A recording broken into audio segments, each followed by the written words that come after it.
Deep in the forests of Washington state, hidden from the world, stood the Ravenwood Inn. It wasn't famous. It wasn't grand. It was just another roadside hotel, except for room 217. No one ever booked room 217. It wasn't listed in the hotel's system. The cleaning staff avoided it. The manager swore it didn't exist. And yet, sometimes, when the hotel was full, a guest would check in, and never check out. Nathan Foster, a journalist obsessed with strange disappearances, had spent years chasing urban legends. When he heard about Ravenwood and its missing guests, he had to see it for himself. The locals refused to talk. An old man at a nearby diner warned him, "You don't find that room. That room finds you." Nathan didn't listen. At the front desk, the receptionist hesitated when he asked for a room. "Sorry, sir, we're completely booked. But your website said you had vacancies." She sighed. "Hold on." Her fingers slowed as she typed.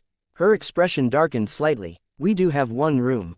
She slid a rusty brass key across the desk. "Room 217. Nathan took the key and headed upstairs. Room 217 felt wrong. The wallpaper wasn't as worn as the rest of the hotel, yet the furniture looked older. The air was heavy, as if the room had been sealed for years. He set up his camera and started recording.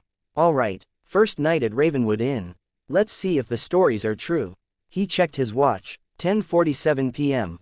Then he glanced at the alarm clock on the nightstand. 3:17 a.m. A cold chill ran down his spine. He reset the clock and walked to the bathroom. When he returned, the clock had reset itself. 3:17 a.m. That night, he woke to a sound. Footsteps. Slow, dragging footsteps outside his door.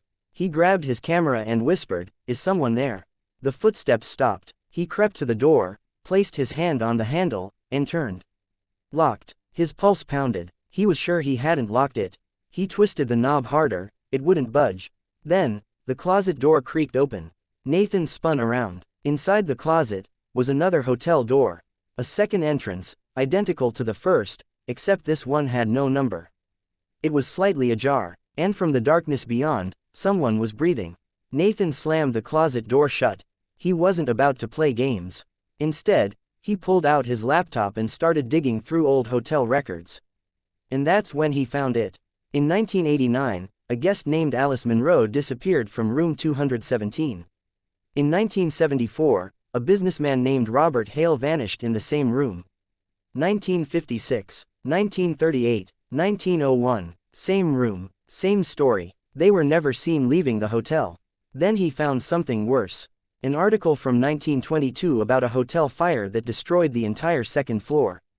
But the floor had been rebuilt, right? Nathan glanced at the ceiling, at the walls, at the floor beneath him, and he wondered, what if it hadn't? The mirror in the bathroom was old, its edges cracked. But as Nathan washed his face, something felt off. He looked up. His reflection did not move. It stood still, watching. Nathan's stomach dropped. Slowly, he raised his hand. The reflection raised the opposite hand.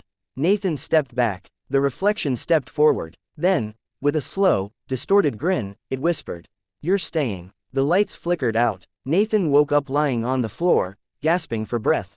He scrambled to his phone. The screen was black. His watch, 3:17 a.m. He tried the door again, still locked. Then the closet door creaked open. A shape stood in the darkness beyond, its outline barely visible. Nathan's body froze. The figure stepped forward, and in the dim light of the hallway, he saw its face. It was him. The next morning, the hotel staff found room 217 empty. Nathan's belongings were still there. His camera, his laptop, his wallet. But Nathan Foster was never seen again. Authorities reviewed his camera footage. The last recording, a distorted image of Nathan standing in the closet doorway, grinning. And in a voice that wasn't his, the recording whispered, "I checked out." But the timestamp said otherwise. 3:17 a.m. To this day, no one knows what happened to Nathan Foster. Ravenwood Inn still operates. Room 217 is still there. And sometimes, when the hotel is fully booked, guests still find themselves given a key that shouldn't exist.